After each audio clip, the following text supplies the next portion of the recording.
এই যে আমি শোল মাছ পোড়া দেব। পৌষ মাসে শোল মাছটা পোড়া খেলে ভালো, শনির দশা যায়। পুড়ে নিই, তারপরে দেখাবো আপনাদের।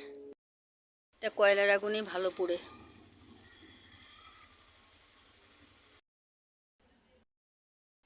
এটা কয়লার আগুনে ভালো পোড়া যায়। পুড়ে নিই, তারপরে আপনাদের দেখাবো।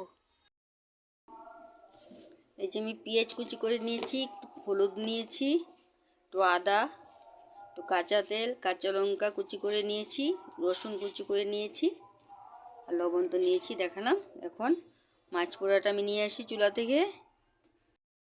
এই যে মাছ পোড়াটা হয়ে গেছে, এখন নিয়ে ময়লা পরিষ্কার করে নেব, একটু ধুয়ে নেব, ছাইটু লেগে গেছে।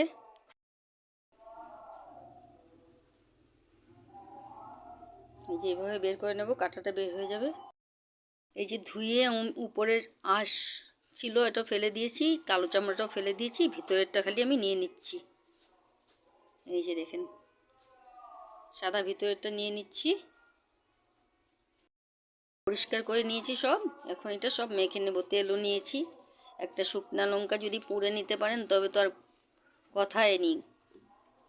একবার হলে খেয়ে দেখুন বন্ধুরা, কি যে টেস্টি লাগে না, কি বলবো, না খেলে বুঝতে পারবেন না। ভাত থাকবে গরম, আর শোল মাছ পোড়া দারুণ খাওয়া। যে আমার শোল মাছ পোড়া রেডি করে নিয়েছি।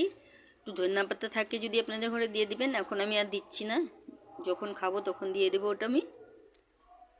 একবার বানিয়ে খেয়ে দেখুন, শুকনা মরিচ পোড়া দিবেন আর ধনিয়া পাতা থাকলে দিয়ে দিবেন, বাস হয়ে যাবে। আমারটা এখনই কি বলবো।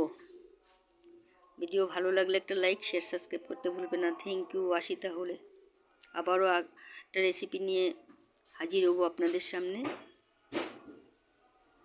Bye bye.